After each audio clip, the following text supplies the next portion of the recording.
Hindi dapat ganyan kumilos ang hari. Alipin ang naguhugas ng paa namin pag galing sa paglalakbay, hindi ang isang magiging hari.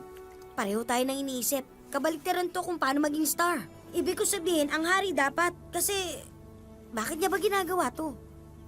Hindi ko pa hugasan sa inyo ang aking mga paa. Maliban na hugasan kita, wala kang bahagi sa akin.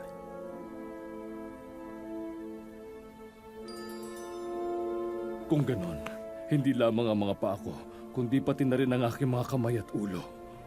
Ang nakapaligo na ay hindi na kailangang hugasan pa, maliban sa kanyang mga paa.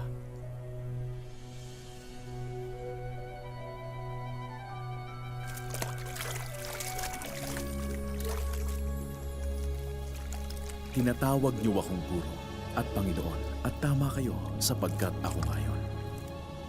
Dahil akong Panginoon at guro ninyo ay naghugas ng inyong mga paa, dapat din ninyong gawin ito sa isa't isa.